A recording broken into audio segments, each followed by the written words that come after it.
மதிமுகம் நேயர்களுக்கு வணக்கம். நேர்முகம் நிகழ்ச்சிக்கு உங்களை வரவேற்பதில் பெருமகிழ்ச்சி. இன்றைய சிறப்பு நேர்காணல்ல நம்மோடு அரசியல் விமர்சகர் திரு ஜெகதீஷன் அவர்கள் இணைந்திருக்கிறார். தமிழக வெற்றி கழகத்தோட 1.5 வருஷ டிராவல்ங்கிறது நம்ம தப்பு பண்ணிட்டோமோ, அரசியலுக்கே வந்திருக்க கூடாதோ, அந்த அளவுக்கு நம்மளுக்கு அழிவு. இந்த கட்சிக்கான செயல்பாடுங்கிறது மாசத்துல ஒரு ஈவெண்ட், இல்ல 2 மாசத்துக்கு ஒரு ஈவெண்ட். அந்த ஈவெண்ட் எப்போ நடக்குதோ அப்ப நாங்க சொல்றோம், அப்போ நீங்க பேசிட்டு போனா போதும். இது என்ன கட்சி நடத்துறீங்களா இல்ல ஈவெண்ட் மேனேஜ்மெண்ட் கம்பெனி நடத்துறீங்களா? மாசம் ஒரு ஈவெண்ட் பண்ணுவேன், அந்த ஈவெண்ட்டுக்கு நீ அலங்காரம் பண்ணிட்டு போ. பிரதர், இந்த மாநாடு முடிந்த பிறகு 2 மாசம் லீவ் விட்டுரும் கட்சிக்கு. லீவ், இந்த வார்த்தையை சொல்ற லீவ். விஜயோட கட்சி நினைச்சிட்டு இருக்கீங்களா? இது ஜான் ஆரோக்கியசாமி. இந்த இப்போ இது பிரசிடென்ட் சேர்னா, இந்த சேர்ல ஜான் ஆரோக்கியசாமி தான் உட்கார்ந்திருக்கார். ஒரு பொலிட்டிக்கல் இன்ட்ரெஸ்டோட விஜய் அவர்கள் செயல்படுகிறாரான்னு கேட்டீங்கன்னா என்னுடைய பார்வையில் இல்லை. இந்த கட்சியோட கொள்கையை கட்சியில் இருக்கிறவங்க எழுதுனது கிடையாது. ஒவ்வொரு உள்ளத்திலும் இல்லத்திலும் இந்த கொடி ஏற்றுன்னு சொன்னார்ல. நான் கேட்கிறேன், எத்தனை ஊர்ல இந்த கொடி ஏறிச்சு? எழுத்து கூட்டி படிக்க முடியவில்லை. ஒரு பொதுச் செயலாளர் லட்சணம் எப்படி இருக்கு? எல்லா இடத்திலும் தன்னுடைய முகம் மட்டுமே இருக்க வேண்டும். எல்லா இடத்திலும் நாம தான் இருக்கணும். புஷி ஆனந்த் மட்டும்தான் இருக்கணும். நமக்கு தெரியாம இந்த கட்சியில அணுவும் அசையக்கூடாது.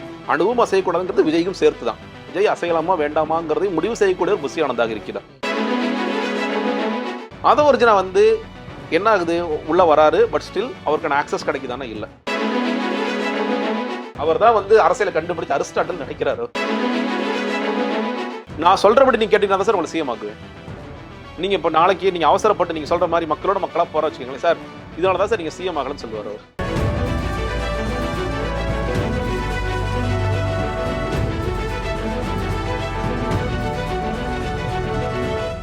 டயா பூஸ்டர் சுகரை கண்ட்ரோல் பண்ணும், உங்க ஆரோக்கியத்தை மீட்டு தரும். சர்க்கரையை கட்டுப்படுத்துறதுக்கான எளிமையான வழிமுறை, இயற்கையான வழிமுறை. அனைத்து மருந்து கடைகளிலும் கிடைக்கும். கிட்டத்தட்ட நிறைய ஊடகங்கள் உங்களை தேடிக்கிட்டு இருக்காங்க சில காலமாவே. நிறைய பேருக்கு நீங்களும் தொடர்ச்சியா பேட்டி கொடுத்துக்கிட்டே இருக்கீங்க. காரணம் டிவி ஜாயின் பண்ணதுல இருந்து டிவியில டிபேட்ஸ்ல பாத்தீங்கன்னாக்கா தொடர்ச்சியா டிவிக்கு சார்ந்து பல விஷயங்களை முன்னெடுத்தீங்க. குறிப்பா சொல்லணும்னாக்கா டிவிக்கு தொண்டர்கள் ஃபயர் விட்டாங்க அப்படின்னே சொல்லலாம். இப்ப அந்த பயணத்துல இருந்து விலகியாச்சு. ஏன் இத்தனை கட்சி இருக்கும்போது முதல்ல டிவிக்கு எவ்வளவு பயணம் தொடங்குச்சு, எந்த புள்ளியில, அதை முதல்ல தெரிஞ்சுக்கணும்னு ஆசைப்படுறேன். கண்டிப்பா.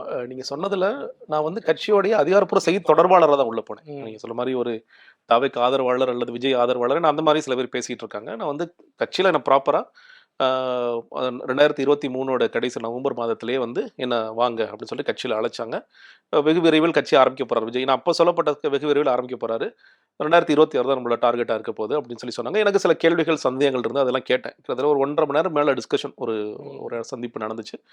அந்த கட்சியோட பொலிட்டிக்கல் ஸ்ட்ராட்டஜி ஜான் ஆரோக்கியசாமி அவர் கூட தான், அவர் தான் அழைச்சாரு. சரி, அவர் அதற்கு பிறகு பிப்ரவரி மாதம் 1ஆம் தேதி இரவு கூப்பிட்டு, நாளைக்கு ஒரு ரொம்ப முக்கியமான ஒரு விஷயம் நடக்க போகுது, நீங்க உங்களோட பேரை செய்தி தொடர்பாளர்னு போட்டு நாங்க அனுப்ப போறோம், உங்களுக்கு சம்மதமான்னு கேட்டார். என்னோட டக்குன்னு நடக்குதுன்னு யோசிச்சு நம்ம கூட சரி, நம்ம பல சேனல்ஸ்ல இருக்கிற நண்பர்கள்லாம் பல பேர் இருக்காங்க, நம்ம பேசிட்டு கூட சொல்லாமன்னு யோசிச்சேன். சரி பரவாயில்ல, ஓகே அப்படின்னு சொல்லிட்டு நான் சம்மதம் சொல்லிட்டேன். அடுத்த நாள் பார்த்தீங்கன்னா என்ன நடக்க போகுதுன்னு எனக்கு தெரியாது. ஒரு சேனலை கூப்பிட்டு உட்கார வச்சிட்டாங்க. வழக்கமாக அரசியல் விமர்சகர்னு சொல்லி உட்கார வச்சுட்டாங்க. நான் அவங்ககிட்ட தான் கேட்டு தெரிஞ்சுக்கிறேன் என்ன நடக்க போகுதுன்னா, கட்சியோடைய பெயர் அறிவிக்க போறாங்களா, அது ஏதோ தமிழகம்னு ஏதோ இருக்கா அப்படின்னு சொல்லி சொன்னாங்க. ஸோ அந்த கட்சி அந்த சேனலை உள்ள நுழையும் போது அரசியல் விமர்சகர், வெளியே வரும்போது கட்சியோட செய்தி தொடர்பாளர் தான் வெளியே வர்றேன். ஏன்னா அதுக்கு பிறகு வரிசையாக பல யூடியூப் பேட்டிகள் அன்னைக்கு நைட் இரவே 2 பிரைம் சேனல்ஸில் ஒரு 7 to 8 ஒரு டிபேட்டு, 8 to 9 ஒரு டிபேட்டுன்னு அந்த மாதிரி செய்தி தொடர்பாளராக தான் தாவேக்கன் செய்தி தொடர்பாளராக தான் என்னை அறிமுகப்படுத்துகிறாங்க. இன்னும் சொல்லப்போனால் செய்தி தொடர்பாளர் அறிமுகப்படுத்தும் போது என் குடும்பத்துக்கே தெரியும். எங்கள் அப்பா அம்மா, நான் ஊரில் இருக்கேன், எங்கள் அப்பா அம்மா பார்த்துட்டு இருக்காங்க. நான் அன்னைக்கு அந்த சேனலில் உட்காந்த பிறகு வரிசை வெவ்வேறு பேட்டிகள் வந்துகிட்டே இருக்கு. சாப்பிட கூட வீட்டுக்கு போகல. நீ என்ன சாப்பிட கூட வீட்டுக்கு வரல, என்ன நடக்குதுன்னு கேட்டாங்க. நீங்க சன் நியூஸ் பார்த்து தெரிஞ்சுக்கங்க, 7 மணிக்கு டிபேட்ல உட்காருவேன், அப்போ நான் என்னங்கிறத சொல்றேன்னு சொல்லி அதுக்கு பிறகு அவங்களுக்கே தெரியுது. அதற்கு பிறகு தொடர்ச்சியாக இந்த பயணம் எல்லா இடங்களிலும் செய்தி தொடர்பாளராக ஒரு கட்சிக்கு உண்டான என்ன விஷயத்த நேர்மையா செய்யணுமோ அதை நான் செஞ்சுட்டே தான் இருந்தேன். ஆனா என்னைக்குமே நான் பல கேள்விகள், ஏன்னா ஒரு அரசியல் விமர்சகராக இன்னும் சொல்ல போனால் சமூக செயற்பாட்டாளர் நம்ம பயணம் இருந்த காரணத்தினால பல நேரங்களுக்கு இந்த கட்சியை இந்த விஷயம் நிலைப்பாடு எடுக்க மாட்டேன். கட்சியை ஆரம்பிச்சிட்டீங்க, எல்லாமே நீங்க பேசிதான் ஆகணும் அப்படின்னு சொல்லும் பொழுது நானும் சேர்ந்து கண்டிப்பாக இதெல்லாம் பேசுவோம். நான் எந்த இடத்துலையும் நாங்கள் பேசாம விட்டுருவோம். நான் ஒரு கட்சி செய்தி தொடர்பாளர் பயங்கரமா முட்டு கொடுப்பாங்கல்ல, அந்த பயங்கர முட்டை நான் கொடுத்ததில்லை. முட்டு கொடுத்துக்கே நான் ஒத்துக்கிறேன், பயங்கரமான முட்டை என்னைக்குமே கொடுத்ததே இல்லை. விஜய் தான் 2026 எங்க தளபதி தான் 2026 முதல்வராக இருக்க போகின்றார், அவர் பாருங்க ஒரு பயங்கரமான வெற்றி அடைய போறார், நான் என்னைக்குமே சொன்னது கிடையாது. வெற்றி அடைவார், ப்ரொவைடட் அவர் வேலை பார்த்தார்னா வெற்றி அடைவார். மக்களுக்காக யார் வேலை செய்தாலும் மக்கள் அவர்களை அங்கீகரிப்பார்கள். விஜய் அவர்களுக்கு கூடுதலான ஒரு ஓப்பனிங் இருக்கு, நல்ல ஒரு வாக்கு வங்கினால் நான் பல இடங்களுக்கு போறேன், அங்க இருக்கிற மாணவர்கள்ட்ட பேசுறேன், குறிப்பா இளைஞர்கள்ட்ட பேசும்பொழுது அவர் வரட்டும்னு சொல்லி பேசுறாங்க. பெண்கள் மத்தியிலுமே வந்து ஒரு நல்ல ஓட்டு வங்கி இருக்கிறத நான் உணர்றேன். ரொம்ப ஆச்சரியமா இருக்கு. எனக்கு ஃபர்ஸ்ட் எனக்கு போகும்போது இந்த கட்சியில் போகும்போது சரி ஓகே வேலை செய்யும் போது நிறைய வரும் அப்படின்னு தான் நான் ஒரு எதிர்பார்ப்போட போறேன். ஆனா பல மட்டத்திலையும் பேச என் குடும்பத்திலேருந்தே நான் ஓப்பன் பண்றேன். குடும்பத்திலே பேசும்போது நான் அவர் தான் ஓட்டு போடுவேன், திடீர்னு எல்லாரும் யார் பண்ணீங்கலாம் அப்படிங்கிற மாதிரி தான் எனக்கு இருந்துச்சு. அதாவது என் வயது, என்னுடைய தலைமுறை, என்னோட முந்தைய தலைமுறை, எனக்கு அடுத்த இருக்க தலைமுறை, எங்க வீட்டுல 3 தலைமுறையுமே விஜய்க்கு ஓட்டு போடலாமே. அது நான் ஜெகதீஸ்வரன் கிடையாது, நம்ம வீட்டாளு அந்த கட்சிக்குள்ள போயிட்டாங்கிறனால அதை மீறி அவர் வரட்டுமே, அவருக்கு தான் ஒரு வாய்ப்பு கொடுத்து பார்க்கலாம்னு சொல்றதும் ஒரு இயல்பான ஒரு சினிமாவும் அதற்கு ஒரு காரணமாக இருக்கிறது அப்படிங்கிறத புரிஞ்சுக்கிறேன். பல்வேறு பெண்கள் மத்தியிலும் இன்னைக்குமே சொல்றேன், அந்த ஓட்டுங்கிறது அது முன்ன பின்ன மாறி இருக்கு. ஆனாலும் இன்னைக்கும் வந்து ஒரு சாலிடான ஓட் பேங்க் இளைஞர்கள் மத்தியில இதுல இருக்கான நிச்சயமாக இருக்கு அப்படிங்கிறத நான் சொல்றேன். ஸோ அப்படி பயணிச்சுட்டே இருக்கேன். பயணம் பொழுது என்கிட்ட இந்த மாதிரி ஒரு சின்ன நிறைய கேள்விகள் நமக்கு வரும் இல்லையா? அதுல முக்கியமான கேள்விகள் கேட்டீங்கன்னா இந்த கட்சியோட செயல்பாடுகள்ல நமக்கு நிறைய இல்ல எனக்கு ஒரு கேள்வி என்னன்னாக்கா, பொதுவா இப்போ ஒரு நடிகர் வந்து கட்சி தொடங்குறாரு, அதுவும் ஒரு மாஸ் நடிகர், அவருக்கு ஒரு பெரிய ஈர்ப்பு சக்தி இருக்குனாக்கா இளைஞர்கள் கிட்ட வரவேற்பு இருக்கும். அதுவும் மாற்றம்ங்கிற பெயர்ல வந்துட்டு பொதுவாவே கொள்கையெல்லாம் தாண்டி அந்த அரசியல் புரிதெல்லாம் எதுவும் இல்லாம அந்த நகர்வுக்கு போவாங்க. இப்ப நீங்க வந்து சமூக செயற்பாட்டாளராக இருந்திருக்கீங்க, உங்களுக்கு ஒரு அரசியல்னா என்னன்னு தெரியும், அந்த இயங்கியலை பத்தி முழுமையா தெரியும். விஜய் வந்துட்டு அந்த ஈர்ப்பை தாண்டி அந்த மக்கள் வரவேற்பை தாண்டி எந்த ஒரு பொருளையாவது உங்களுக்கு வித்தியாசமா தெரிஞ்சாரா, ஒரு மாற்றமா தெரிஞ்சாரா, ஒரு கொள்கை ரீதியாவோ இல்ல? இல்லங்க, நீங்க அதான் சொல்லல, ஆரம்பத்துல நான் உட்கார்ந்து அந்த 2 மணி நேரம் பொலிட்டிக்கல் ஸ்ட்ராட்டஜிஸ்ட்ல பேசுறேன்ல, அவர் பல விஷயங்களை சொல்றாரு. அவர் உதாரணத்துக்கு 2021லயே அவருக்கு வர்றதுக்குலாம் அவர் ரெடி ஆனாரு. அப்பொழுது ரஜினிகாந்த் அவர்கள் கட்சி ஆரம்பிக்க போறாருன்னு ஒரு நிகழ்வுனால அவர் வந்து ஆரம்பிக்கல. அவருக்கு எப்பொழுதுமே ஒரு பொலிட்டிக்கல் இன்ட்ரெஸ்ட் இருக்கு, மக்கள் மேல ஒரு இன்ட்ரெஸ்ட் இருக்கு. அதே மாதிரி நம்ம முன்னாடி சில விஷயங்கள் பார்த்திருக்கோம். தூத்துக்குடிக்கு அவர் ஸ்னோலின் அவங்க வீட்டுக்கு போனது, அனிதா அவங்க வீட்டுக்கு போனது, ஜல்லிக்கட்டு நடந்தது, டிமாண்டேஷன் பத்தி அவர் பேசினார். நான் அப்பொழுது பார்க்கும்பொழுது டிமாண்டேஷன் குறித்து ஒரு சாமானியனாக இயல்பா பேசுற ஒருத்தர் தான். ஏன்னா ரஜினி கமல் கூட எப்படி பார்த்தாங்க, புதிய இந்தியா பிறந்ததுதான் பேசினாங்க. இன்னைக்கு கமல்ஹாசன் வேற இடத்துல இருக்காரு, ரஜினி எந்த இடத்துல இருக்காரு நமக்கு தெரியும். பட் அன்னைக்கு பேசும்பொழுது ஒரு சாமானிய ஒரு மிடில் கிளாஸ் ரொம்ப பாதிக்கப்படுறாங்க, இதை வந்து வேற மாதிரி செஞ்சிருக்கலாமோட்டு பேசினார். ஸோ விஜய்க்கு ஒரு அரசியல் பார்வை இருக்குன்னு நல்லா புரிஞ்சுது. அதே நேரத்தில் பல்வேறு அவங்க கட்சி நிர்வாகிகள்லாம் பேசும்போது ரொம்ப காலமே பேசிட்டே இருக்காருங்க, அரசியலுக்கு வரணும்னு அவர் பேசிட்டே இருக்காரு. ரொம்ப நாளாக அவர்கிட்ட பழகி இருப்பாங்கல்ல, அவங்கள்ட்ட பேசும்போது ஒரு பார்வை இருந்துச்சுங்க. ஸோ இந்த அடிப்படையில் நான் உள்ள போறேன். ஏன்னா எனக்குமே நீங்க அந்த கேள்வி புரியுது. நீங்க வந்து அவருக்கு ஒரு தீர்க்கமான கொள்கை, தீர்க்கமான ஒரு பார்வை இருக்கான்னு கேட்டீங்கன்னா இதெல்லாம் இருக்குமோ அப்படி நம்பிக்கையில தான் போனேன். ஏன்னா எதுவுமே பிளைனா வந்து நம்ம இவர் என்னவாக போறேன்னு சொல்ல போனா இன்னைக்கு நான் உணர்ற விஷயங்கள் அறிமுகம் இல்ல. இன்னைக்கு உணர்ற விஷயங்களை நான் அன்னைக்கே வந்து ரொம்ப ஆழ்ந்து நான் யோசிச்சு உணர்ந்திருந்தேன்னா போயிருப்பேன்னா நிச்சயமா இல்ல. இன்னைக்கு ஒரு ரெக்ரெட் தான். நான் வந்து எந்த அளவுக்கு ரெக்ரெட் பண்றேன்னா, நான் வந்து பொது வாழ்க்கைக்கு வந்ததுன்னு பாத்தீங்கன்னா 2011 வரேன் ஜனவரியில. நான் வந்து முழு நேரமாக அரசியலுக்கு வரேன். லோக்சத்தா கட்சின்னு அந்த கட்சிக்காக நான் வந்து என்னோட வேலையெல்லாம் திறந்துட்டு, முன்னாடியே பிளான் தான், லோக்சத்தா கட்சிக்காக இல்ல, மக்கள் பணி இருக்கணும்னா முழு நேரமாக அரசியல் இருக்கணும் அப்படிங்கிறது என்னுடைய ஆசை. ஸோ 8 வருஷம் சாஃப்ட்வேர் இன்ஜினியராக இருக்கேன். அதற்கு பிறகு என்னோட மனைவியிட்ட நான் சொல்ற ஒரே டிமாண்டு, நீங்க வேலைக்கு போற மாதிரி இருக்கும், நான் வேலையை விட்டுட்டு இருப்பேன். இதுதான் வைக்கிற டிமாண்ட். அவங்க அதை ஒத்துக்கிட்டாங்க. ஸோ அதனால நான் முழு நேரம் போறேன். அந்த 2011 இருந்து 2024 வரைக்கும் நான் வந்து செய்த விஷயங்கள்ல நான் பொருளாதாரத்துல ரொம்ப இழந்திருக்கலாம், பொருளாதாரம் ஈட்டாம இருந்திருக்கலாம். ஆனா என்னைக்குமே எனக்கு வந்து ஒரு மனச்சோர்வு இல்ல ஒரு மன உளைச்சல் ஏற்பட்டுச்சா நிச்சயமா இல்ல. சந்தோஷமா இருந்தேன். நான் செய்யற ரொம்ப சின்ன விஷயங்களாக இருக்கும். யாராவது ஒரு குழந்தைக்கு ஒரு டியூஷன் ஃபீஸ் கட்டியிருப்போம், இல்ல நம்ம வந்து கூவம் ஓரம் இருக்கிற மக்களுக்கு ஒரு 200 பேருக்கு வீடு வாங்கி கொடுத்துருப்போம். ரொம்ப சின்ன விஷயமா இருக்கலாம், ரொம்ப பெரிய விஷயமா இருக்கலாம். ஆனா மன மகிழ்ச்சி அதிகமா இருந்தது, மன நிம்மதி அதிகமா இருந்தது. இந்த தமிழக வெற்றி கழகத்துல பயணிச்சதுல நான் எப்படி யோசிக்க ஆரம்பிச்சேன்னா, நம்ம வந்து அவ்வளவு பெரிய டெசிஷன் எடுத்ததே சரியா தப்புங்கிற அளவுக்கு நீ யோசிக்க வச்சிருச்சு. நம்ம வந்து ஒரு முழு நேரமாக அரசியலுக்கு வந்ததே கூட சரியோ அப்படிங்கிற பார்வை எனக்கு கொடுத்துருச்சு. என்னைக்குமே நான் ரெக்ரெட் பண்ணதே இல்லைங்க. நான் 2024 வரைக்கும் நம்ம வந்து இந்த மாதிரி ஒரு பெரிய டிசிஷன், பல நேரங்களில் வீட்டிலே சில நேரங்கள் சண்டைகள்லாம் வரும் இல்லையா? நீ வந்து என்னதான் அந்த கான்ட்ராக்ட் ஒரு அக்ரிமெண்ட் நம்ம போட்டிருந்தாலும் ஏதோ ஒரு இடத்துக்கு போறோம், ஏதோ ஒரு பெரிய செலவு அந்த இடத்துல தேவைப்படுது, நம்மளால செலவு செய்ய முடியல அப்படிங்கும் போது நமக்கு வந்து ரொம்ப கஷ்டமா இருக்கும், அவங்களுக்குமே ரொம்ப கஷ்டமா இருக்கும். பட் அந்த இடத்துல கூட நான் யோசிச்சது இல்லை, ஐயோ நம்ம தப்பு பண்ணிட்டோமோ, நம்ம இன்னும் நிறைய நாள் வேலைக்கு போயிருக்கணுமோ, இல்லை நிறைய சொத்து சேர்த்துருக்கணுமோ, நிறைய சேவிங்ஸ் வந்திருக்கணுமோ அப்படிலாம் நான் யோசிச்சதே கிடையாது. ஆனா இந்த தமிழக வெற்றி கழகத்தோட 1.5 வருஷ டிராவல்ங்கிறது, நம்ம தப்பு பண்ணிட்டோமோ, அரசியலுக்கே நம்ம வந்திருக்க கூடாதோ, அந்த அளவுக்கு நம்மளுக்கு கழிவு 14 வருஷம் கொடுக்காத அனுபவம் இந்த 1.5 வருஷம் பயங்கரமா கொடுத்துருச்சு. உண்மையிலே ரொம்ப கொடுத்துச்சு. ஏன்னா நம்ம வந்து ஒரு எதிர்பார்ப்போட போறோம். இப்போ நான் எதிர்பார்த்தது என்னன்னு கேட்டீங்கன்னா, செய்தி தொடர்பாளருக்கு உண்டான பணிங்கிறது என்ன? நமக்கு ப்ராப்பரா பனையூர் தான் ஆஃபீஸ், சார் பனையூர் ஆஃபீஸ்க்கு வர வச்சு டெய்லி வந்து இருக்கிற நியூஸ் சேனல்ஸ்ல என்ன நடக்குதுன்னு பாருங்க. ஒரு 4 சேனல் 4 டிவி போட்டு கொடுத்துட்றோம். ஒரு வார் ரூம், சின்னதா வார் ரூம் மாதிரி பல புத்தகங்கள்லாம் வச்சிடறோம். டெய்லி பேப்பர்ஸ்லாம் வந்துடும். டெய்லி இஷ்யூஸை பாருங்க. எது வேணுமோ நீங்க கட் பண்ணி வைக்கிறது தனியாக கட் பண்ணி வைங்க. எதுக்கெல்லாம் ரியாக்ட் பண்ணணுமோ அதெல்லாம் ரியாக்ட் பண்ணி குறிச்சு வைங்க. எதை வந்து ப்ராப்பர் ப்ரெஸ் ரிலீஸஸ் பண்ணுவோம், ப்ரெஸ் ரிலீஸாக பண்ணுவோம். எதை வந்து ப்ராப்பரா FBல பண்ணுமோ அது போடுவோம், ட்விட்டர்ல ட்வீட் போடுவோம். எதை கட்சியோடைய பக்கத்துல போடணும், எதை தலைவரோட பக்கத்துல போடணுங்கிற டிசைட் பண்ணுவோம். இதுதான் என்னோட எதிர்பார்ப்பு. ஒரு கட்சியினுடைய குரலா இருக்கவங்க வந்துட்டு ஒரு செட்டப்போட இருக்கணும், செட்டப்போட இருக்கணும் அப்படிங்கிறதா நம்மளுடைய இதா இருக்கு. ஆனா அந்த கட்சியில சேர்ந்த பிறகு நம்ம கொஞ்ச நாள் பேசிட்டு இருக்கும் போது திடீர்னு ஜானர்ஸ் என்ன சொல்றாரு, பிரதர் எல்லாத்துக்கும் நம்ம வந்து பேச வேண்டிய அவசியம் இல்லை, எல்லா விஷயங்களுக்கும் நம்ம பேசவே மாட்டோம். அப்போ சொன்ன காரணம் கூட எனக்கு புரிஞ்சுக்க முடியாதுன்னு கேட்டீங்கன்னா, கட்சிக்கான பதிவு கூட இன்னும் வரல, நம்ம அவசரப்பட்டு பாஜக அட்டாக் பண்றது கூட நம்ம ஓரளவுக்கு நமக்கு தாமதப்படுத்தலாம் அப்படி சொல்ல. இன்னொரு பார்வை கூட அப்போ சில பேர் சொன்னாங்க, ஏங்க நீங்க ஒருவேளை நீங்க அட்டாக் பண்றதுனால பாஜக உங்களை வந்து தாமதப்படுத்தினாங்கன்னா அதுவே ஒரு வெற்றி தான். பாஜக வேணும்னே பண்றாங்க, நீங்க வெளியே போய் தைரியமா பேசுங்க. அதான் இல்ல அதெல்லாம் கொஞ்சம் நம்ம வந்து கமுக்கமா தான் செய்யணும், அவசரப்பட்டு செய்யக்கூடாது அப்படிங்கிற. ஆனா போக போக என்ன சொல்றாருன்னு கேட்டீங்கன்னா, பிரதர் எப்பயுமே அந்த கட்சி இப்படிதான் இருக்கும். நீங்க எலெக்ஷன்ஸ் வரைக்குமே 2026 தேர்தல் வரைக்குமே இப்படிதான் இருக்கும். இந்த கட்சிக்கான செயல்பாடுங்கிறது மாசத்துல ஒரு ஈவெண்ட், இல்ல வந்து 2 மாசத்துக்கு ஒரு ஈவெண்ட். அந்த ஈவெண்ட் எப்போ நடக்குதோ அப்ப நாங்க சொல்றோம், அப்போ வந்து நீங்க பேசிட்டு போனா போதும். கட்சி தானே அது, அதுதான் கேள்வி. கட்சி தானே அது? இதே கேள்விதான் என் மனசுலயே வருது. இது என்ன கட்சி நடத்துறீங்களா இல்ல ஈவெண்ட் மேனேஜ்மெண்ட் கம்பெனி நடத்துறீங்களா?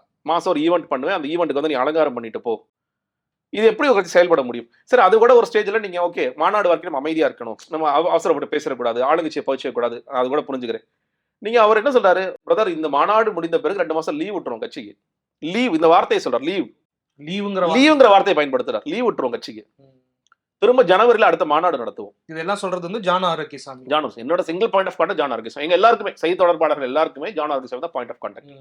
அவர் லீவ் விட்டுருவோம். இல்ல கட்சியினுடைய இயக்கத்திலுமே அவருடைய பங்கு பெருசா இருக்கா? அவரோட கட்சி தாங்க இது. அவரோட நீங்க விஜயோட கட்சி நினைச்சிட்டு இருக்கீங்களா? இது வந்து ஜான் ஆரோக்கியசாமி. இந்த இப்போ இது பிரசிடென்ட் சேர்னா இந்த சேர்ல ஜான் ஆரோக்கியசாமி தான் உட்கார்ந்திருக்கார். ஓகே. இதை செயல்படுத்தக்கூடியவராக புஷி ஆனந்த் இருக்கிறார். ஜான் ஆரோக்கியசாமி ஸ்கெட்ச் போடுவாரு, அவர் செயல்படுத்திட்டு வருவார். இந்த ஸ்கெட்சில் விஜய் அவர்களுக்கும் ஒரு ரோல் இன்னைக்கு கொடுக்கலாம் சார், அவருக்கு கெஸ்ட் ரோல் கொடுக்கலான்னு சொன்னாங்கன்னா கெஸ்ட் ரோலுக்கு ஆளை கூப்பிட்டுருக்காங்க. அப்படிதான் இருக்கு.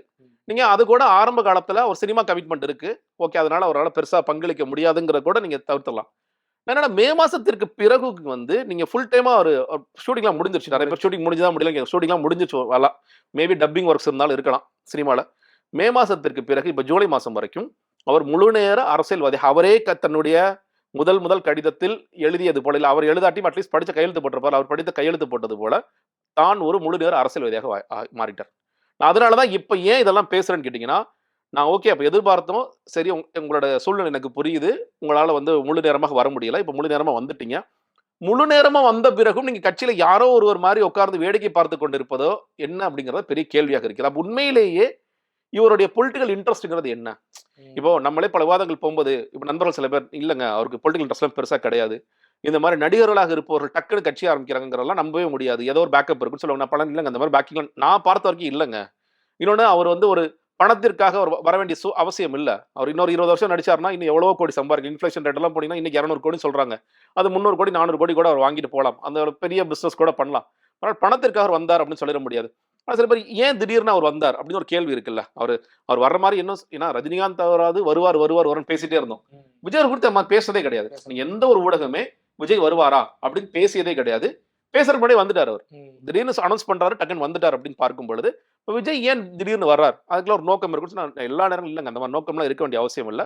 அவருக்கு சில சினிமா சிக்கல்கள்லாம் இருக்கு, வருவார், அவர் வந்து நிச்சயமாக நீ எதிர்பார்க்கின்ற மாதிரி ஒரு முழு நேரம் அரசியல்வாதியாக இருப்பார்னு சொல்லி நான் ஆதரிச்சு பேசியிருக்கேன். இப்போ வரைக்கும் ஆதரிச்சு தான் பேசியிருக்கேன். ஆனா அவருக்கு உண்மையிலேயே அந்த ஆர்வம் இருக்கிறதா, ஒரு பொலிட்டிக்கல் இன்ட்ரெஸ்டோட விஜய் அவர்கள் செயல்படுகிறாரான்னு கேட்டீங்கன்னா என்னுடைய பார்வையில் இல்லை. அது எந்த இடத்துலயுமே வெளிப்பட மாட்டேங்குது. ஏன்னா இன்னைக்கு வரைக்கும் நீங்க விஜய் அவர்கள் பேசிய எல்லாமே வந்து ஜான் ஆரோக்கியசாமி யாரோ ஒருத்தர் அவுட் சோர்ஸ் பண்ணி வாங்கி கொடுக்குறாரு. ஏன்னா அவர் எழுத மாட்டார். மாநாட்டுக்கான ஸ்பீச்சை வந்து ஜான் ஆரோக்கியசாமி சில இன்புட்ஸ் கொடுத்திருப்பார். கட்சியில இருக்கவங்க கூட எழுதி தரது கிடையாது. ஏங்க இந்த கட்சியோட கொள்கையை கட்சியில இருக்கிறவங்க எழுதுனது கிடையாது. இந்த கட்சியோட கொள்கையை நீங்க கொள்கை பிரகடன மாநாடு முதல் மாநாட்டுக்கு பேர், நீங்க கட்சியோட கொள்கையை வடிப்போது யாராக இருப்பார்? நீங்க கைப்பட எழுத வேண்டாம், விஜயோ இல்ல புஷியோ வந்து கைப்பட எழுத வேண்டாம். ஆனால் அவங்க சொல்லியிருப்பாங்கல்ல, அப்ப நம்மளுடைய கொள்கை தலைவர்களாக பெரியார் இருப்பார், அம்பேத்கர் இருப்பார்லாம் சொல்லியிருப்பாங்கல்ல. விஜய் சொன்னதோ இல்ல புஷியானந்த் சொல்றதோ கிடையவே கிடையாது. இவர் வந்து சில இப்ப அவர் வந்து மாற்றம் முன்னேற்றம் அன்புமணியில வேலை பார்க்குறாரு. அங்க இருந்து ஓகே ராமதாஸ் ஐயா வீட்டுக்கு போனாலும் அஞ்சலி அம்மாள் போட்டோ பார்த்துருக்கலாம். அஞ்சலி அம்மாள் ஒருத்தவங்க நம்ம எடுத்துக்கலாம். இங்க வந்து நாம் தமிழர் சீமான் கூட ஒர்க் பண்றாரு. அப்ப நம்ம தமிழ் தேசிய விஷயங்களை கொஞ்சம் எடுத்துக்கலாம். கொடிக்கு நமக்கு தேவைப்படும். ஒரு சிவப்பு போடு, ஒரு மஞ்சளை போடு, ஒரு வில்ல விடு, ஒரு அம்ப விடுன்னு அது கொஞ்சம் கணக்கு எடுத்துக்கலாம். இப்ப போற இடங்கள் எல்லாம் இந்த மாதிரி இன்புட்ஸ் அவர் கலெக்ட் பண்ணிக்கிறார். இங்க இருந்து என்ன எடுக்கலாம், அங்க இருந்து என்ன எடுக்கலாம், திரும்ப திராவிட கொள்கையில இருந்து நம்ம என்ன எடுத்துக்கலாம், சமூக நீதிங்கிற விஷயத்தை எடுத்துக்கலாம். அங்கங்க இருந்து பிக் பண்ணிட்டே வராரு. பிக் பண்ணிட்டு இவர் யாரோ ஒரு ஆளை வச்சு இதெல்லாம் எழுது, இதை நான் சொல்றதெல்லாம் இல்ல உனக்கு இல்ல அவரே ஒரு அறிவாளியா இருக்கலாம். தலைவர்களை மட்டும் கொடுத்துட்டு 5 பேரை கொடுத்துட்டு ஃபுல்லா அவுட் சோர்ஸ் பண்ணி திமுக கொள்கை எடுத்து புக் எடுத்து வச்சுக்கோ, அதிமுக புக் எடுத்து வச்சுக்கோ, நாம் தமிழர் புக் எடுத்து வச்சுக்கோ, எல்லாத்தையும் கொஞ்சம் கொஞ்சம் எடுத்து போட்டு எழுது. அந்த அடிப்படையில் பாயிண்ட் பை பாயிண்டா நீங்க ஒண்ணு இது யாருமே செஞ்சதில்லை. நான் சொல்றேன், நீங்க தமிழக வெற்றி கழகத்தோட புக் எங்கேயும் கிடைக்காது. ஏன்னா புக்கெல்லாம் பிரிண்டே ஆகல. பிடிஎஃப் வச்சிருப்பாங்க. அந்த பிடிஎஃப் எடுத்துட்டு திமுக கொள்கை பிரகடன புத்தகத்தையும் நாம் தமிழரோட கொள்கை பிரகடன புத்தகத்தையும் எடுத்து வைங்க. கம்பேர் பண்ணி டிக் அடிக்கலாம் நீங்க. அந்த அடிப்படையில தான் திராவிடமும் தமிழ் தேசியமும் எங்கள் இரு கண்கள். ஆமா, ரெண்டுத்தையும் சேர்த்து முயற்சி பண்றோம். அதுல கூட என்ன பண்றாங்கன்னு கேட்டீங்கன்னா, விஜய் பேசுறது என்ன, திராவிடமும் தமிழ் தேசியமும் இரு கண்கள் அவர் பேசுறாரு இல்லையா, அதுதான் புரிதலாக இருக்கிறது இல்லையா. திடீர்னு என்ன சொல்றாங்க, அவர் அப்படி பேசல, நம்மளோட கொள்கை அது அல்ல. சரி, அது இல்லைன்னா வேற என்னங்க, நம்மளோட கொள்கை வந்து மதச்சார்பற்ற சமூக நீதி கொள்கை. அப்ப திராவிடம் தமிழ் தேசியம் அதை பத்தி பேசாதீங்க. ஏன்னா ஆமாங்க, ஏன்னா ஒரு செய்தி தொடர்பாளர் போய் எனக்கு ஒரு பெரிய பிரச்சனை தெரியுங்களா, செய்தி தொடர்பு 4 பேர் இருக்காங்க வச்சுங்களேன். இப்ப வந்து ஒரு சேனல்ல ஒரு டிபேட், பர்டிகுலர் டிபேட் வருது, நீட் பத்தி வருதுன்னு வச்சுக்கோங்களேன். எல்லாரும் ஒரே மாதிரி ஸ்டைல் மாறும். நான் ஒரு ஃபேக்ட்ஸை சேர்த்து பேசுவேன், ஒரு ஸ்டாட்டிஸ்டிக்ஸ் சேர்த்து பேசுவேன், அது வேற விஷயம். ஆனா 4 பேரும் வேற வேற மாதிரி பேசியிருப்போம். 4 பேர், ஏன்னா 4 பேருக்குமே இன்ஸ்ட்ரக்ஷன் கிடையாது. 4 பேர் நான் முதல்ல நான் சொல்றது ஒரு காமனான ஒரு விஷயத்தை கொண்டு வாங்க, இதுதான்ப்பா இன்புட்ஸ், அந்த இன்புட்ஸ் எங்களுக்கு கொடுங்க அப்படின்னு சொல்லி எவ்வளவு தடவை கேட்டிருக்கேன். நீங்களா பேசுங்க பிரதர், சால் செல்ஃப் எக்ஸ்பிளனேட்டரி. ஓகே, கொடியேற்றதுக்கு முதல் நாள் முதற்கொண்டு இன்னைக்கு ஒரு கான்கால் இருக்குங்க, நைட்டு எல்லாரும் பேசுவோம், கொடி பத்தி பேசுவோங்கிறார். நானும் வெயிட் பண்றேன் 6 மணி 7 மணி 8 மணி நான் மெசேஜ் எல்லாம் பண்றேன். Brother it's all self explanatory brother, நாளைக்கு வரும்போது நீங்க பாப்பீங்கன்றாரு. இது எதுவுமே விஜய்க்கு தெரியறது கிடையாது. விஜய் வந்துட்டு எந்த விஷயத்திலுமே ஈடுபடுறது கிடையாது, ஒரு முகம் மட்டும்தான், அவ்வளவுதாங்க. இதுலயுமே ஈடுபடுறது கிடையாது. ஜான் ஆரோக்கியசாமி தான் எல்லாமே முடியும், எல்லாமே அவர் முடிவு பண்றாரு. புஷி ஆனந்த் அவருக்கு என்ன, அவரோட அதாங்க, நீங்க இப்போ அதான் சொல்லல, ஒரு திட்டம் என்று வகுக்கப்பட்டு விட்டது. அந்த திட்டத்தை செயல்படுத்துவர் யார், எக்ஸிக்யூட்டிங் ஏஜென்சி யாருன்னு கேட்டீங்கன்னா புஷி ஆனந்த் தான். இந்த பாஸ் கொடுக்கறது, மத்த வேலையெல்லாம் பாக்குறது எல்லாமே அவர் தான். Top to bottom A to Z அவர் தான். பாஸ் வந்து யாருக்கு கொடுக்கலாங்கிறதும் அவர் தான், பாஸ் வந்து கொடுத்தவனுக்கு பேர் எழுதி வைக்கிறதும் அவர் தான், டிக்கெட் கிழிச்சு கொடுக்குற மாதிரி தான் கணக்கு தான் அது. எல்லா வேலையிலும் அவர் தான். இல்ல அவருக்கு ஒரு இன்செக்யூரிட்டி இருக்கு, அவரை தாண்டி பயங்கரமா இருக்குங்க, ரொம்ப இருக்கு. அதனாலதான் அதானே பிரச்சனையே, தன்னுடைய இடத்திற்கு தன்னுடைய இருப்பிற்கு ஒரு ஆபத்து வந்து விடமோங்கிற காரணத்தினாலதான் யாரையுமே உள்ள விடாம வச்சிருக்காங்க இன்னைக்கு வரைக்கும். எவ்வளவோ ஆட்கள் வந்தாங்க எல்லா கட்சிகளிலிருந்தும், பெரிய பெரிய ஆட்கள். இன்னைக்கு வந்து அந்த ஆட்கள்லாம் வந்திருந்தாங்கன்னா உண்மையிலே சொல்லலாம், ஓகே தமிழக வெற்றி கழகம் உண்மையிலே பெரிய ஃபோர்ஸ். நீங்க இப்ப அவங்க டிக்ளேர் பண்ற மாதிரி டிஎம்கே டிவிகே கூட போலாம்பா அப்படின்னு கூட நீங்க நினைச்சிருக்கலாம். வரக்கூடிய ஆட்களே வேணாம் தடுக்கிற சூழல தான் அவர் இருக்காரு. ஃபுல்லா தடுத்துட்டாங்க. நீங்க தடுக்கிறது மட்டும் கிடையாது. திமுக அதிமுக போன்ற கட்சிகள் இருந்து திமுக அதிமுக அமமுக மதிமுக நாம் தமிழர் ஏதாவது நீங்க எந்த கட்சி பேராலும் சொல்லுங்க, நான் வந்து சொல்றேன் ஆமாவா இல்லையான்னு சொல்றேன். எனக்கு பேர் சொல்ல விரும்பல, ஏன்னா அவங்களாம் ரொம்ப மன உளைச்சலுக்கு போய் தான் என்னப்பா இவ்வளவு மோசமா இருக்காரு அவரு. இதுல சில பேர் விஜய் போய் பார்த்தாங்க. விஜய் நேரடியா பாக்குறாங்க. அவங்க என்ன கேட்கறாங்கன்னா, நாங்க ஒரு தடவை பார்த்திருக்கோம் 2 தடவை பார்த்திருக்கோம், இப்ப வந்து ஒரு நிகழ்வு நடக்குது, உதாரணத்துக்கு ஒருத்தவங்க வந்து நமக்கு ஒருவேளை மாநாட்டுக்கு அழைப்பு இருக்கும், மாநாட்டிலே கூட இந்த மாதிரி ஒரு அழைப்பு கொடுத்து இதுலயே கூட சேர்க்கலாம். அந்த அளவுக்கு டால் லீடர் அவங்க, மேடையில கூப்பிட்டு வச்சு அவங்க சேர்க்கிற அளவுக்கு மிகப்பெரிய டால் லீடர் அவங்க. அப்படிதான் எதிர்பார்த்து உட்காந்துட்டு இருக்காங்க அவங்க. ஆனா அவருக்கு ஃபோன் பண்ணி கூட இந்த மாதிரி மாநாடு நடக்குது அந்த விஷயத்தை கூட சொல்லல. விஜய்கிட்ட இருக்கிற பிரச்சனை கேட்டீங்கன்னா, சார் கொடி ஏற்றணும், நம்மளை நோக்கி நிறைய பேர் வந்திருக்காங்க, அவங்கள்ட்ட ஃபோன் பண்ணி அட்லீஸ்ட் ஒரு மெசேஜ் பண்ணி, சார் எப்படி சார் கொடி பத்தி ஏதாவது ஃபீட்பேக் இருக்கா என்ன சார் கேட்கல. அப்ப உண்மையில என்ன யோசிக்க தோணும் புரியல. இயல்பா ஒரு ஏதோ ஃபங்க்ஷன் வர மாதிரி அட்டன் பண்ணிட்டு போயிடுவார், அவ்வளவுதான். அதுக்கப்புறம் கட்சி பத்தி அந்த சிந்தனையும் அவருக்கு எதுவுமே இல்லை. எங்க நீங்க அவர் ஸ்டேஜ்ல என்ன சொன்னார், கொடி ஏற்றும் போது ஒவ்வொரு உள்ளத்திலும் இல்லத்திலும் இந்த கொடி ஏற்றுங்கன்னு சொன்னார்ல. நான் கேட்கிறேன், எத்தனை ஊர்ல இந்த கொடி ஏறிச்சு கேட்டார் அவரு? நீங்க இன்னைக்கு 12,500 கூட்டங்கள் போட போறேன்னு ஒரு கதை சொல்றீங்கல்ல, 12,500 கிராம பஞ்சாயத்துக்கு ஒரு கணக்கு சொல்றாரு. அந்த 12,500 கிராம பஞ்சாயத்துல எத்தனை கிராம பஞ்சாயத்துல இந்த தமிழக வெற்றி கழகத்தோட கொடி இருக்கு சொல்லுங்க? 100 கூட வராது, கிராம பஞ்சாயத்துல வராது. நீங்க சிட்டியோடைய மெயின் ரோடுகளை எழுத்திருப்பாங்க, நீங்க போர்டு வச்சாங்க இல்லையா, முதல்ல வந்து போர்டு வச்சுட்டே வந்தாங்க, அது பண்ணிருப்பாங்க. ஒட்டுமொத்தமாகவே எத்தனை கொடி இருக்கு. ஏன் சொல்றேன்னா, இதெல்லாம் ஒரு கட்சிக்கான அடையாளமா இல்லையா? மக்களுக்கு வந்து கொடிங்கிறது ஏன் வைக்கிறாங்க, ஏன் போஸ்டர் அடிக்கிறாங்க, ஏன் பேனர் வைக்கிறாங்கன்னா இதெல்லாம் ஒரு அடையாளங்கள். இல்ல இதுல இருந்து நான் என்ன புரிஞ்சுக்கிறேன்னா, விஜயை தாண்டி அங்க இருக்கக்கூடிய யாருக்குமே வந்துட்டு கிரவுண்ட் பாலிடிக்ஸ்னா என்னன்னு தெரியலையா? இதெல்லாம் அவங்களும் செய்யறதுக்கான முயற்சி எதுவும் எடுக்கிறது இல்ல. இல்லங்க அது எப்படி தெரியும்னு கேக்குறாங்க. யாருக்கு தெரியும்? நீங்க புஷி ஆனந்த் அவர் வந்துட்டு எம்எல்ஏ. என்ன புஸ்ஸிங்கிற தொகுதியே வந்து ஒரு என்ன சொல்றது, ஒரு பஞ்சாயத்து மாதிரி, நம்ம ஊர் பஞ்சாயத்து அளவுக்கு தான். அதுல ஒரு 1000 ஓட்டு 2000 ஓட்டுல வித்தியாசம் ஜெயிச்சிட்டாரு. இன்னைக்கு புஸ்ஸிங்கிற தொகுதியே இல்ல, அது காலி பண்ணிட்டாங்க.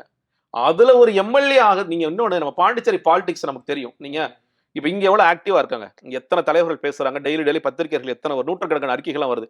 நீங்க பாண்டிச்சேரியில் இருக்க அரசியல் யாராவது பத்திரிகை அறிக்கை கொடுத்து நீங்க பாத்திருக்கீங்களா? அது ஒரு ஜாலியான ஊருங்க. நம்ம போறது ஒரு ஜாலியா இருந்துட்டு புஷி தொகுதியும் ஒரு 8000 ஓட்டு உள்ள. அவ்வளவுதான். சோ அதுல வந்து நீங்க Pondicherry style of பாலிடிக்ஸும் Tamil Nadu style of பாலிடிக்ஸ்க்கும் மிகப்பெரிய வேறுபாடு இருக்கு. அவங்க எப்பொழுதுமே யூனியன் டெரிட்டரி சார்ந்தே இருப்பாங்க. நம்ம வந்து யார் சென்ட்ரல்ல இருந்தாலும் நம்ம அடிச்சு அவங்கள வந்து நம்ம என்ன கேட்கணுமோ அதை நம்ம உரிமைகளுக்காக கேட்போம். பாண்டிச்சேரியில் இருக்க யாராவது உரிமைகளுக்காக பேசியிருக்காங்களா? அதெல்லாம் கிடையாது. அங்க என்ன நடக்கட்டும், நம்ம பாட்டு நம்ம வேலையை பார்த்துட்டு இருப்போம் அப்படிங்கிற மாதிரி ஸ்டைல் ஆஃப் பாலிடிக்ஸ். ஸோ இவர் வந்து கிரவுண்ட் ரியாலிட்டி தெரியுமான்னா நிச்சயமாக தெரியாது. சரி, நேரடியா உடச்சியே கேட்டுறேன். அவரை பொறுத்த வரைக்கும் ஒரு ஆடியோ லான்ச் ஆர்கனைஸ் பண்ற அளவுக்கு தான் கேப்பபிலிட்டி இருக்கா? நல்ல ஆர்கனைசர். அது ஆடியோ லான்ச்சாக இருக்கலாம், இல்ல மாநாடாக இருக்கலாம், நல்ல ஆர்கனைசர் தான் அவரு. ஆனா விஷயம் நடத்தலாம், அவ்வளவுதான், நடத்திடலாம். அந்த அளவுக்கு கேப்பபிலிட்டி இருக்கு. அது உள்ள நடக்குது கிரவுண்ட்ல அடிப்படையில என்ன அரசியல் தெரியல. கண்டிப்பா தெரியாது. நீங்க வந்து இப்போ உதாரணத்துக்கு இப்போ ஒரு 2 வாரத்துக்கு முன்னாடி டிஎன்பிசிக்காக ஒரு அறிக்கை கொடுத்தாரு அப்படின்னு சொல்லி வந்துச்சு. நான் பார்த்தாலும் சிரிச்சிட்டேன். இது அவர் வந்து எழுதிட மாட்டார் எனக்கு தெரியும்.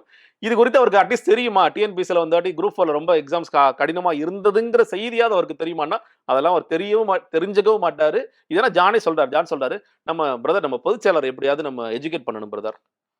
அவரே இந்த புத்தகம் எல்லாம் கொடுக்கணும் பிரதர். புத்தகம் கொடுத்தா படிச்சிருவாருங்க. படிக்க மாட்டாரு பிரதர். என்ன பண்றது? மக்கள் பிரச்சனை கொடுத்த எந்த சிந்தனையும் அவருக்கு அதை பத்திலாம் அதெல்லாம் தேவையே இல்லைங்க அவருக்கு. அவரெல்லாம் அது பதில் ஏன் பேசுற ஒரு அசைன்மெண்ட் மாதிரி எடுத்து நகர்ந்துகிட்டு இருக்காங்க. அப்படி புரிஞ்சு நீங்க கோட் படம் ரிலீஸ் ஆகும்போது எம்பி ரவிக்குமார் வந்து கோட் என்பது சனாதன வார்த்தைன்னு போடுறாரு. நீங்க ஒரு பொதுச் செயலாளர்கிட்ட போய் மைக்கை நீட்டுறாங்க. அசோக் தேட்டர், உதயம் தேட்டர் வாசல்ல சனாதனம்னு இந்த மாதிரி ரவிக்குமார் சொல்றாரு. இதை பத்தி என்ன நினைக்கிறீங்க? ஏப்பா நானே 4 பேருக்கு சோறு போட்டுட்டு பேசாம இருக்கேன், என்கிட்ட போய் இதெல்லாம் நீங்க கேட்கலாமா? நீங்க வந்து விஜய் இயக்கத்துடைய அகில இந்திய பொதுச்செயலாளர் இருந்தா இந்த பதில் சரி. நீங்க தமிழக வெற்றி கழகத்தின் பொதுச் செயலாளர். எந்த அளவுக்கு உங்களை கற்பனை பண்ணி வச்சுக்கிறீங்கன்னா, இவர் தான் வந்து அடுத்த பினான்ஸ் மினிஸ்டர் ஆக போறாராமே. அந்த அளவுக்கு கற்பனைகள்லாம் அதிகமா இருக்கு. இவர் தான் அடுத்த கல்வி மந்திரியாமே, இவர் தான் அடுத்த போக்குவரத்து அமைச்சராமே, லிஸ்ட் எல்லாம் போட்டு அனுப்புறீங்க.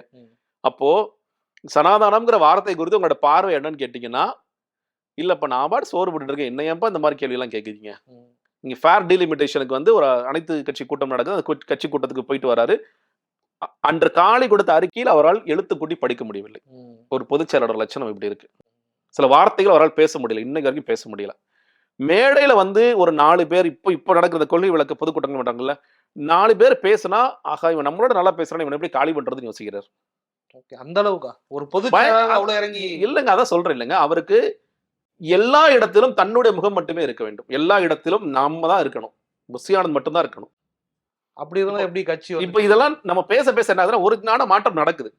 முந்தா நாள் வந்து என்னது மக்கள் விரும்பும் வேட்பாளர் விஜய், முதல்வர் வேட்பாளர் விஜய் அப்படிங்கிற ஸ்டிக்கர் ஓட்ட ஆரம்பிச்சிருக்காங்க. அவருடைய போட்டோவும் கீழே போட்டு இன்னைக்கு ஒரு இன்ஸ்ட்ரக்ஷன் கொடுத்துட்டாரு, என்னோட போட்டோ இல்லாம போடுங்க.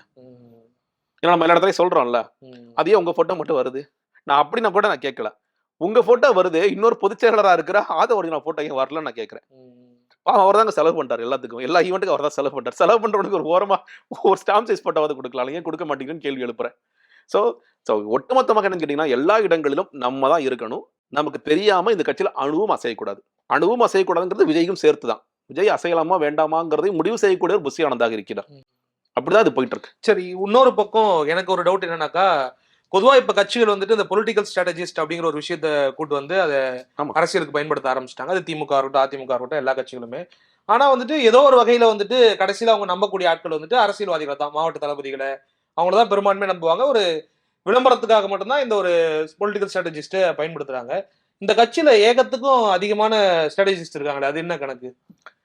இல்லைங்க, ஒன்னு ஃபர்ஸ்ட் முதல் ஸ்ட்ராட்டஜிஸ்ட் ஜான் ஆரோக்கியசாமி தான். நீங்க ஜான் ஆரோக்கியசாமி வந்து இன்னும் சொல்லப்போனா தேர்தல் ஆணையத்துல பதிவு செய்ததே நான் தான் அவர் என்கிட்ட சொல்றாரு. நான் பாருங்க எவ்வளவு பெரிய, அதை வந்து பெரிய சாதனை அவர் சொல்றாரு. ஓகே, நான் 2 கட்சி நான் பதிஞ்சிருக்கேன். இது ஒரு சாதனை எல்லாம் இல்ல. தமிழ்நாட்டுல இருந்து ஒரு கட்சியை பதிவு செய்யறதுங்கிறது பெரிய சாதனை இல்ல, பட் அதே பெரிய சாதனையா அவர் நினைக்கிறாரு. நாங்க பாருங்க எவ்வளவு, அதுவே 8 மாசம் ஆச்சு. கண்டிப்பா ஒரு 6-7 கொரி எல்லாம் வந்திருக்கும். கொரிஸ் எல்லாம் போய் ஆன்சர் பண்ணி பல தடவை போய் டிராவல் பண்ணி தான் ஏதோ பண்ணி முடிச்சிருக்காங்க அப்படிங்கிற நான் புரிஞ்சுக்கிறேன். ஸோ அதுக்கு அவர் எல்லா ஆளினால் அவர் தான் எலெக்ஷன் கமிஷன் ஸ்ட்ராட்டஜி, எலெக்ஷன் கமிஷனில் பதிவு செய்கிறது, இந்த கட்சிக்கான கொள்கை எழுதுறது, இந்த கட்சிக்கான மாநாடு எங்கே நடத்துறது, அதான் சொல்கிறேன். அதனால தான் சொல்கிறேன், இது வந்து ஜான் ஆரோக்கியசாமியோட கட்சி தான். அவர் என்ன முடிவு செய்கிறாரோ அதுக்கு ஏற்றப்பல் நடக்கும். அதை ஒரிஜினா வர முயற்சிக்கிறார். அப்புறம் ஏதோ நடக்குது. ஏன்னா அந்த எல்லோருக்குமான தலைவர் அம்பேத்கர் புத்தகம் வெளியிட முடியும் பொழுதே எல்லாரும் என்ன சோசியல் மீடியா எழுதுறாங்கன்னா, பொருளாளரை காலி பண்ணிட்டு ஆதவ ஒரிஜினா அந்த ரோலுக்கு வராருங்கிற அளவுக்குலாம் எழுதுறாங்க. இது புஷியானதுக்கு ஆபத்துன்னு எழுதுறாங்க. என்னமோ பட் அது உடனே நடக்கல. அதற்கு பிறகுதான் வந்து பேசி அவர் முதல்ல அந்த பொறுப்பு கொடுக்க மாட்டேன்னு சொல்லி சொன்னாங்க. அப்புறம் பொதுச்செயலாளருக்கு பொறுப்பு கொடுத்துட்டாங்க அப்படின்னு சொல்லி சொல்றாங்க. ஸோ அவர் வர்றது வந்து நேரடியாக நான் பொதுச்செயலாளராக வர்றேங்கிறத தாண்டி இந்த வாய்ஸ் ஆஃப் காமன்ஸை உள்ள கொண்டு வரேன். ஏன்னா எலெக்ஷனுக்கு ஒர்க் பண்றதுக்கு நான் ஒரு டீம் கொண்டு வரேன். ஸோ அந்த டீமோட தான் ஃபர்ஸ்ட் நாங்கள் சைன் பண்றோம். அதற்கு பிறகு நான் வந்து ஒரு தேர்தல் பிரிவு பொதுச்செயலாளர், தேர்தல் மேலாண்மை பிரிவு பொதுச்செயலாளராக வரேன் அப்படின்னு அவர் வரார். அதை ஒரிஜினா வந்து என்ன ஆகுது, உள்ள வராரு. பட் ஸ்டில் அவருக்கான ஆக்சஸ் கிடைக்குதானே இல்லை. மறுபடியும் விஜய் அவர்கள் என்ன பண்ணாரு, ஜான் ஆரோக்கியசாமி புஷியான, ஜான் ஆரோக்கியசாமி புஷியான இந்த 2 பேரை தான் சொல்லிட்டு இருக்காரு தவிர ஆதவ ஒரிஜினாவுக்கு சான்ஸ் கிடைக்கல. ஸோ நம்மளை ப்ரூவ் பண்ணிக்கிறோம். நம்ம என்ன பண்ணணும், பிகே மாதிரி ஒருத்தர் நம்ம உள்ளூர் மாட வந்து பேசணும்னா வெளியூர்லேருந்து ஆளை கூட்டிட்டு வரணும்னு சொல்லிட்டு வெளியூர்லேருந்து ஆளை கூட்டிட்டு வந்து அவர் அப்படிப்பட்டவர் இப்படிப்பட்டவர்னு சொல்லியிருக்கலாம். உண்மையில என்ன நடந்துச்சு தெரியாது எனக்கு. ஸோ பிகே வச்சு அதை பண்ணிட்டார். ஆனால் ஒரு சமயத்தில் என்ன பண்ணுறாரு, ஜான் ஆரோக்கியசாமி ரொம்ப கிளீனா பிகேவும் காலி பண்றாரு. ஓகே, பிகே அறிக்கை கொடுத்துட்டார்ல. ஏன்னா பிகே வந்து அவர் என்ன மாதிரி கேள்வி எழுப்புறாரு, நீங்க வந்து எதுக்கு இங்க வந்தீங்க, ஏன் இங்க உங்களை யார் வர சொல்றது, உங்களுக்கும் இதுக்கும் என்ன சம்பந்தம் அப்படிங்கிற மாதிரி சில விஷயங்கள்லாம் சொல்லி. ஏன்னா பிகே அவர்கள் ஒரு பேட்டி கொடுக்கும் போது தான் அவசர அவசரமாக ஒரு அறிக்கை வருது, இந்த மாதிரி யார் வேணாலும் இந்த கட்சியை பத்தி பேசக்கூடாது. ஏன்னா அவர் பேட்டி கொடுக்குறாரு. அப்போ அதாவது அதிமுக பாஜகவும் ஒன்றா இணைஞ்சாங்கன்னா விஜய் ஜெயிச்சிருவாரு அப்படின்னு ஒரு பேட்டி கொடுக்குறாரு. அப்போ வந்து அவர் வேற ஒரு அசைன்மெண்ட்ல இருக்காரு, இவங்களா ஏதோ கிளி போடுறாங்க. ஸோ பிகே வந்து இப்போ இல்லை. ஸோ அஃபிஷியலா இருக்கிற 2 ஸ்ட்ராட்டஜிஸ்ட் பாத்தீங்கன்னா, ஒரு பக்கம் நீங்க வந்து ஜான் ஆரோக்கியசாமியும், இன்னொரு பக்கம் ஆதவ ஒரிஜினா வரார். நீங்க பிகே அட்டாக் பண்றதுக்கு நான் முன்னாடி சொன்னேன் இல்லையா, இவர் ஜான் ஆரோக்கியசாமி வந்து 2021 சீமான் அவர்கள்ட்ட வேலை செஞ்சார். இன்னைக்கு வரைக்கும் அவர்கிட்ட விசுவாசமா இருக்காரு. சீமான் அவர்கள் இவர் குரல் கொடுக்குறாரு. நீங்க ஒரு பேட்டியில பாத்துருக்கலாம், ஒரு பிரஸ் மீட்ல சொல்றாரு, என் தம்பியை இங்க உள்ள இருக்கும்போது எதுக்கு பீகார்காரன் இங்க வரணும் அப்படின்னு சீமான் சொல்றாரு. அது என்னன்னு கேட்டீங்கன்னா, ஜான் சொல்லி பிகே அட்டாக் பண்ற ஒரு வேலை. ஸோ இந்த மாதிரியான வேலைகள் எல்லாம் பண்ணுவார். நீ ஜான் ஆரோக்கியசாமி வந்து எப்படின்னு கேட்டீங்கன்னா, உள்ளுக்குள்ள அதாவது வெளியில இருக்கிற கட்சிகளுக்கோ இல்ல வந்து மக்கள் பிரச்சனைகளுக்கோ அதிகமாக பேசுவதை விட உள்ள இருக்கிறவன் நம்மள என்ன சொல்லுவான், உள்ள இருக்கிற ட்விட்டர்ல என்ன போடுவாங்க, ஃபேஸ்புக்ல என்ன போடுவாங்க, இந்த மாதிரி யூடியூப் வீடியோல உட்காந்து என்ன பேசுவாங்க, நம்ம அதை காலி பண்றதுக்கு நம்ம யாரை வந்து கிளப்பி விடலாம், அதை அட்டாக் பண்றதுக்கு யாரை இது பண்ணலாம். கடைசி வரைக்கும் இந்த மாதிரியான ஒரு சிந்தனைகள் மட்டும்தான் இருப்பாரே தவிர, நம்மளோட நோக்கம் உயரிய லட்சியமா இருக்கணும், நம்ம ஆட்சியை பிடிக்கணும், மக்கள் பிரச்சனை எடுத்து பேசணும், இந்த கட்சியை வந்து ஆட்சி கட்டில உட்கார வைக்கணுங்கிற துளி இது கூட அவர்கிட்ட கிடையாது. அவரை தான் வந்துட்டு விஜய் முழுமையா நம்புறார். முழுமையா நம்புறார். அவர் தான் வந்து அரசியலை கண்டுபிடிச்சு அரிஸ்டாட்டில் நினைக்கிறாரு. இல்ல, ஆக்சுவலா விஜய் பத்தின ஒரு விமர்சனம் இருக்கு. வீட்டுக்குள்ள இருந்து அரசியல் பண்றாரு, ஒர்க் ஃப்ரம் ஹோம் பாலிடிக்ஸ் சொல்லிட்டு. வீட்டுக்குள்ளேயே ஒரு வலை இருக்கோ, ஒரு கேஜ் இருக்கோ, அந்த கேஜ் வந்துட்டு இவர் மட்டும் தான் உள்ள போக முடியுமோ?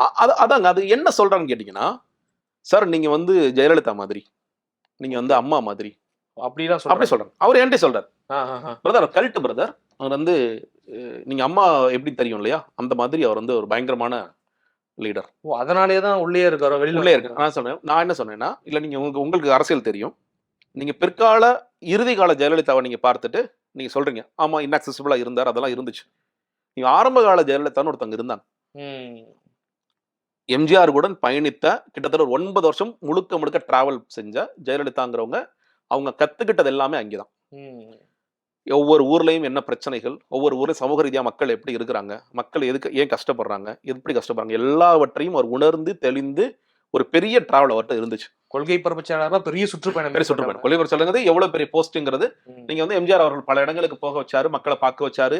நீங்க சத்துணவு திட்டம் குறித்தெல்லாம் அவர் பார்த்தாரு, என்ன நடக்குதுங்கிற புரிஞ்சுக்கிட்டாரு, எவ்வளவோ இடங்களுக்கு சென்று அவர் சேர்ந்தார். அப்படிப்பட்ட ஜெயலலிதா கடைசி வரைக்கும் அதுதான் அவங்க வந்து ஒரு பெரிய அரசியல்வாதியை அவர் காப்பாத்திட்டே இருந்துச்சு கடைசி வரைக்கும். 2001 எலெக்ஷன்ல கூட வியாபாரிகள், தெருவோர வியாபாரிகள் வரைக்கும் போயிட்டு இறங்கி பேசினாரு. எத்தனையோ தலைவர் வீட்டுக்கு இவர் போய் பேசியிருக்காரு, கூட்டணி அமைக்கணும்னு முடிவு பண்ண இவர் போய் பேசியிருக்காரு. எல்லாமே அவர் செய்த விஷயங்கள்லாம் இருக்கு. இது எதுவுமே தெரியாம மேம்போக்கு அரசியலை பார்த்துக்கிட்டு அவர் ஜெயலலிதா மாதிரி பிரதர், கலைஞர் மாதிரி இல்ல, ஜெயலலிதா மாதிரி. கலைஞர்னா அடிக்கடி நீங்க அதாவதுங்க, கலைஞர் வந்து டெய்லி அறிவாலயம் வர்றது நியூஸ் கிடையாது. ஜெயலலிதா போயஸ் கடந்து கிளம்பிட்டாங்கன்னா நியூஸ், டெய்லி ரொட்டீன் கலைஞருக்கு. நீங்க ஆனா ஜெயலலிதா போயஸ் கடந்து கிளம்பி விட்டாரு நியூஸா இல்லையா, நீலாங்கரையில இருந்து விஜய் கிளம்பி விட்டார் நியூஸா இல்லையா, உங்க பேரலல்ஸ் கொண்டு வராங்க பாத்தீங்களா, சேனல்ஸும் அப்படிதான் இப்படியான ஒப்பீடு கொடுக்குறாங்க. ஆமா, சேனல்ஸும் அதே மாதிரி தான் நடந்துக்கிறாங்க. ஓகே, சேனல்ஸ்ல வந்து செயற்குழு கூட்டம் துவங்க போகிறது, விஜய் அவர்கள் கேட் திறக்கப்பட்டது, விஜய் அவர்களின் கார் வெளியே கிளம்பி விட்டது, விஜய் அவர்களின் காரில் பெட்ரோல் ஊற்றப்பட்டது இதானே செய்தியை போடுறாங்க. இதை மட்டுமே ஒரு பொலிட்டிக்கல் மேனேஜர் நினைச்சுக்கிறாரா? அப்படின்னு நினைச்சுக்கிறாங்க. அவர் நினைக்க வைக்கப்படுறாரு. அவர் அதான் சொல்றேன்ல, கற்பிக்கப்பட்டார். சோ அவர் வந்து நீங்க ஜெயலலிதா மாதிரி சார், நீங்க வந்து ரொம்ப வெளியே போக கூடாது, ரொம்ப உங்களை வெளியே காமிச்சிக்க கூடாது, நீ எக்ஸ்போஸ் ஆகக்கூடாது. எக்ஸ்போஸ் அதாவது நீங்க வந்து வெளியே ரொம்ப போயிட்டீங்கன்னா மக்கள் உங்களை ஈஸியா அணுகிடுவாங்க. அணுகவே கூடாது, மக்கள் தூரத்துல இருந்து தான் உங்களை பார்க்கணும். இல்ல, நான் ஒரு இன் ஜெனரலா கேக்குறேன். ஒரு பொதுவா அவர் சாதாரண இயல்பா அரசியல் உற்று நோக்கக்கூடிய ஒரு ஆளா இருந்தா கூட, பொது வாழ்க்கையில் இருக்கக்கூடிய ஒரு முதல்வர் 50 வருஷமா பொது வாழ்க்கையில் இருக்காரு, தினசரி வெளியில போறாரு, மக்கள் கிட்ட போறாரு, சந்திக்கிறாரு. ஒரு பக்கம் எதிர்கட்சி தலைவர் தினசரி மக்கள் கிட்ட போறாரு. இவங்க 2 பேரை பார்க்கும்போது கூட அவருக்கு எதுவும் தோணாதா? ஏன் 50 வருஷம் பொது வாழ்க்கையில் இருக்கவங்க அவங்களே வெளியில போயிட்டு இருக்காங்க, அந்த அளவுக்கு நம்ம வளர்ந்துட்டோம். அதுதாங்க நீங்க அதுக்கு விஜய் அவர்கள் இயல்பாக இதுதானே சரியாக இருக்கும்னு யோசிக்கணும். அவர் எப்படி பாக்குறாரு, ஜான்ட் அந்த ப்ராஜெக்ட் நம்ம சொன்னா சரியா இருக்கும். ஜான்ட் அந்த ப்ராஜெக்ட் ஒப்படைச்சிருக்கோம். இந்த ப்ராஜெக்டோட டைரக்டர் வந்து ஜான். அப்படிதான் ஒரு படத்தை இயக்குற டைரக்டர் மாதிரி. அப்ப அந்த டைரக்டர் சொல் பேச்சை கேட்டு ஒரு ஹீரோ ஏன் செயல்படணும்? டைரக்டர் சொல்லிட்டாரு, சார் நீங்க வந்து மதுரை போகும்போது வேன்ல ஏறி போங்க, நீங்க வந்து கொடைக்கானல் போகும்போது நீங்க ஜீப்ல ஏறி போங்க, இதுதான் எனக்கு கொடுக்கப்பட்டிருக்கிற வேலை. ஓகே, ஸோ இந்த வேலையை நான் சரியா செஞ்சாலே போதும். அவங்களுக்கு நான் வந்து காசு கொடுத்துருக்கேன், அவங்க வேலை வாங்குறேன், அந்த வேலையை நான் வாங்கினா போதும், அந்த வேலையை அவங்க என்ன சொல்றாங்களோ செஞ்சா போதும் அப்படிங்கிற. சார் இன்னொன்னு, நான் சொல்றபடி நீங்க கேட்டீங்கன்னா தான் சார் உங்களை சிஎம் ஆக்குவேன். நீங்க இப்ப நாளைக்கு நீங்க அவசரப்பட்டு நீங்க சொல்ற மாதிரி மக்களோட மக்களா போற வச்சுக்கோங்களேன் சார், இதனாலதான் சார் நீங்க சிஎம் ஆகலன்னு சொல்லுவார் அவர். இல்லாட்டி உங்களை சிஎம் ஆக்கிருப்பேன்.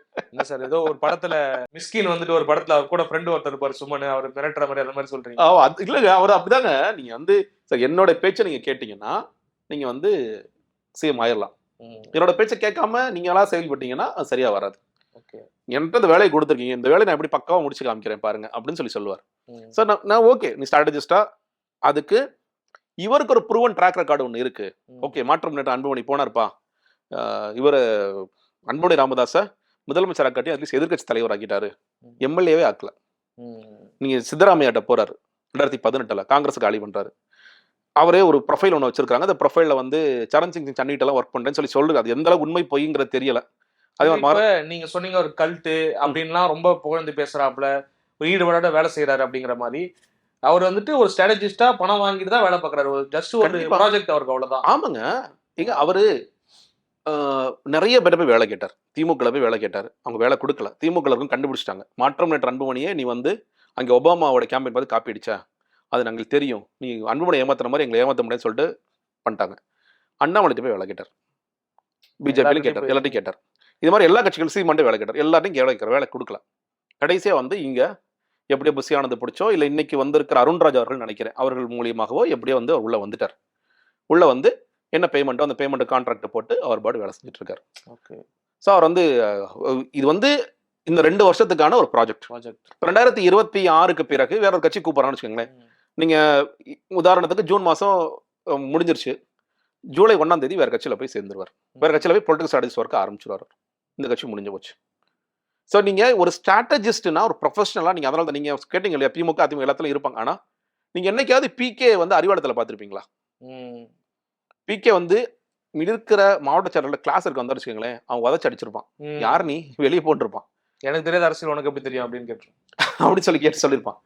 ஆனா இங்க பனையூருக்கு வந்து மாவட்ட செயலர்கள் தேர்ந்தெடுக்க பின்னர் கிளாஸ் எடுக்கிற ஜான் வர்கீசாமி, அவர் கிளாஸ் எடுக்கிறாரு. இது 2 கேள்வி இருக்கு.